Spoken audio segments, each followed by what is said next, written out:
আসসালামু আলাইকুম এভরিওয়ান, আমি খাদিজা আমিন আশা। আজকের ভিডিওটা পাশের বাসার আন্টিদের ডেডিকেটেড। হ্যাঁ, আজকের ভিডিওটা পাশের বাসার আন্টিদের ডেডিকেটেড এই কারণে যে অনেকে বোঝে না যে বিয়ে না করা আর বিয়ে না হওয়ার পার্থক্য। তো আজকের ভিডিওতে আমি আসলে পাশের বাসার আন্টিদের এই বিয়ে না হওয়া আর বিয়ে না করার পার্থক্যটা বোঝাতে যাচ্ছি।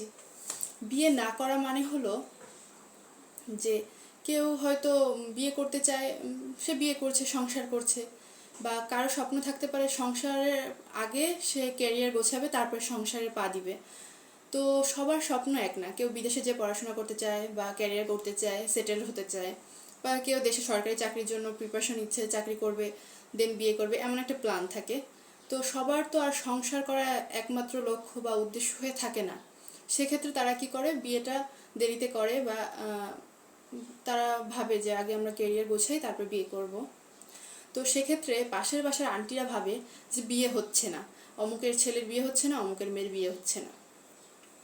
আর বিয়ে না হওয়া হলো তাকে কেউ পছন্দ করছে না, বা কেউ মানে তাকে হচ্ছে না, কারোর সাথেই হচ্ছে না, বা এটা মূলত আসলে ভাগ্যে নেই। ভাগ্যে না থাকার কারণে অনেকের বিয়ে হয় না।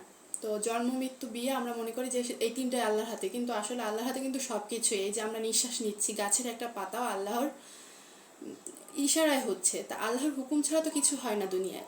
আপনি এত নামাজ কালাম পড়েন, এত ইমানদার ব্যক্তি, তাহলে আপনি এই কথা জানেন না যে আল্লাহর হুকুম ছাড়া তার বিয়ে হবে না। এখন যারা ক্যারিয়ারের জন্য দেরি করছে তাদেরও আল্লাহর হুকুম ছাড়া হচ্ছে না, আর যাদের বিয়ে হচ্ছে না তাদেরও কিন্তু আল্লাহর হুকুম হচ্ছে না বলেই হচ্ছে না। পুরো ব্যাপারটাই আসলে এক, যে আল্লাহর হুকুম হচ্ছে না, তাই বলে যে অমুকের বিয়ে হচ্ছে না তাই নিয়ে গসিপ করবেন, এটা কিন্তু আসলে ঠিক না। তারপরে অনেক মানুষ বলে যে এত লম্বা কেন, এত খাটো কেন, এই মেয়েটা কালো, এর বিয়ে হবে না, এই মেয়েটা বেশি ফর্সা, কেমন জানি নাক বোচা, এই টাইপের অনেক কথা শোনা যায়।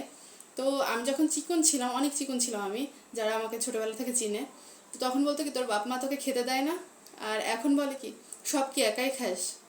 তো আমি বেশি খাই বা কম খাই, আমি ওর বাপেরটা খাই, কারোটা খাই না, কিন্তু মানুষ কথা শোনায়।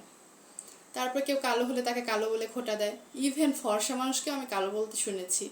এই আন্টিরা জীবনেও ভালো হবে না, মানে আন্টিরা না, অনেক মানুষই বলে, কম বয়সী মানুষরা বলে, শুধু আন্টিরা বলে তা না। কিন্তু মানুষ এই ভুল ভ্রান্তিটা আসলে তারা বের হতে পারে না। এখন 2025, কিন্তু তারা এখনও 1980-তে পড়ে আছে। তারা ওই 19 দশকের থেকে বের হয়ে 2000-এ আসতে পারেনি। তারা এখনও ভাবে অমুকের বিয়ে হচ্ছে না, তমুকের বিয়ে হচ্ছে না, আমরা গসিপিং করি। তো গিবত করা তো পাপ, আপনারা সেটা জানেন না। শুধু বলে এর বিয়ে হচ্ছে না, ওর বিয়ে হচ্ছে না।